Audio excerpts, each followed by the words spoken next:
Dear viewers, স্ক্রিনে আমরা দুটো স্ট্রাকচার দেখতে পাচ্ছি। প্রথমটি হচ্ছে নাথিং হ্যাপেন, এটা ডিপেন্ড করতেছে কোন টেন্সে বলবো। হ্যাঁ, আচ্ছা,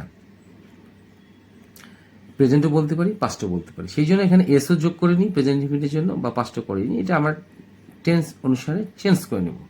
nothing happen, nothing happen by plus যে কাজটা করা হবে সেটার সঙ্গে আইনজি যোগ অনলি, অথবা নাথিং হ্যাপেন ইফ অনলি, ইফের পর অনলি সাবজেক্ট প্লাস ভার্ব। এখন এই দুটো স্ট্রাকচার অর্থ একই, যার অর্থ শুধু কোনো কিছু করলেই কিছু হয় না এমন অর্থ প্রকাশ করবে, শুধু কোনো কিছু করলেই হয় না এমন অর্থে, বা কিছু হবে না, কিছু হতো না এমন অর্থ প্রকাশ করতে এই দুটো স্ট্রাকচারের যে কোনো একটি ব্যবহার করলেই চলবে। তো আসি, আমি ধরে নিচ্ছি যে আমরা এই অর্থগুলো বুঝিনি, তো এক্সাম্পল ফলো করলে আমাদের ক্লিয়ার হয়ে যাবে। শুধু বই পড়লেই কিছু হয় না, আমরা দেখিনি কিছু হয় না। দেখেন, বই পড়লে কোনো এটা করলেই কিছু হয় না, তাহলে কি হবে? নাথিং হ্যাপেন্স, কিছু হয় না। বই পড়লে, কোনো কিছু করলে, তাহলে by reading books only, by reading books only. অথবা নাথিং হ্যাপেন্স, অথবা হচ্ছে nothing happens, nothing happens if you read books only. এই দুটো স্ট্রাকচার আমি যা পূর্বে দেখানোর চেষ্টা করেছি, এক নম্বর স্ট্রাকচার এটি, দ্বিতীয় স্ট্রাকচার এটি। এই দুটোর যে কোনো একটি দিয়ে এই ধরনের বাক্য করা যেতে পারে।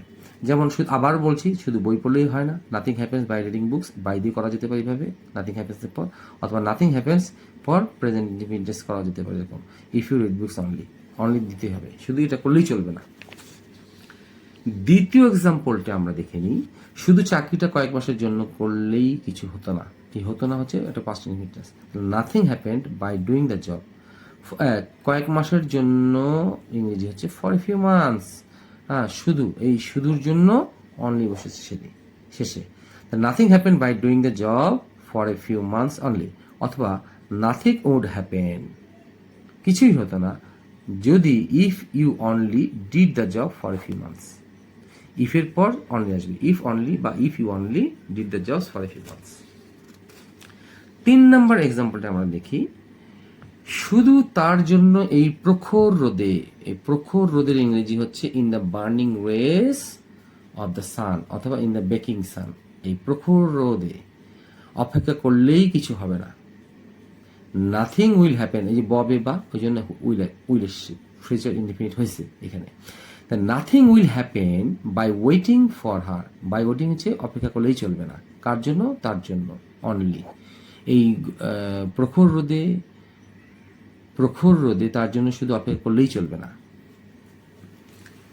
Nothing will happen if you only, আমরা এটা বাইয়ের পর আইনজি যোগ করেছি, এখন আমরা ইফের পর ইফ সাবজেক্ট অনলি এরকম ভাবে করব। Nothing will happen if you only wait for her in the burning rays of the sun, সূর্যের প্রখর তাপে বা রোদে তার জন্য অপেক্ষা করলেই শুধু চলবে না। এখন এক্সাম্পলগুলো আমরা দেখে নিই। শুধু কাঁদলে কিছু হয় না, শুধু ঝগড়া করলে কিছু হবে না, শুধু ঘুমালে চলে না। এই ধরনের এক্সাম্পলগুলো আপনার জন্য দেওয়া হলো। ডিয়ার ভিউয়ার্স, আমি যখন এক্সাম্পলটি এখানে 2 নম্বর এক্সাম্পলটি দেখানোর চেষ্টা করেছি, বা 1 নম্বর এক্সাম্পলটি আমি চেষ্টা করেছি, আমি 1 নম্বর এক্সাম্পলটির দিকে যাই।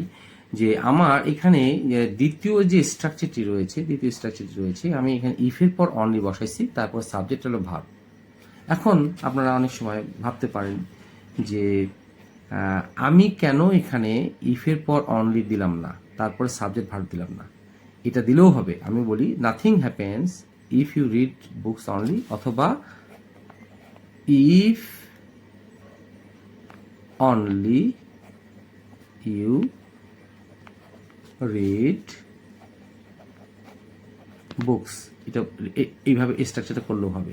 অর্থাৎ আমি এভাবেও করতে পারি, অনলি শেষে বসালেও চলবে, অথবা ইফের পর অনলি বসালেও চলবে, তারপর বাক্যের বাকি অংশ এটা করলেও চলবে। তো আমি যেহেতু এখানে স্ট্রাকচার, এই দ্বিতীয় স্ট্রাকচারটা আমি এইভাবে লিখেছি যে ইফের পর অনলি সাবজেক্ট প্লাস ভার্ব, তেমনিভাবে এই বাক্যটিকে এখানে প্রডিউস বা এখানে দেখানোর চেষ্টা করা হয়েছে। এইভাবে করলেও চলবে, এইভাবে করলেও চলবে।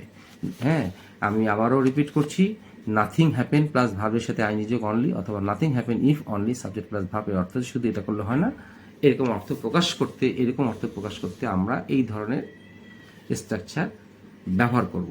আশা করি আপনাদের লেসনটি ভালো লেগে থাকবে। ভালো লেগে থাকলে অবশ্যই লাইক শেয়ার কমেন্টস করবেন। সেই পথে আসসালামু আলাইকুম। আমি আবার স্ট্রাকচার দুটো দেখানোর চেষ্টা করছি। Nothing happen plus by plus ভাবের সাথে আইনযোগ অনলি, আর দ্বিতীয়টি হচ্ছে nothing happen if only, if subject only বা ইফ অনলি সাবজেক্ট ভাব, এইরকম দুটো স্ট্রাকচার বা এই দুটো স্ট্রাকচারের মাধ্যমে আমরা এই ধরনের বাক্য সুন্দরভাবে রচনা করতে পারবো আশা করি। সেই প্রত্যাশায় আসসালামু আলাইকুম।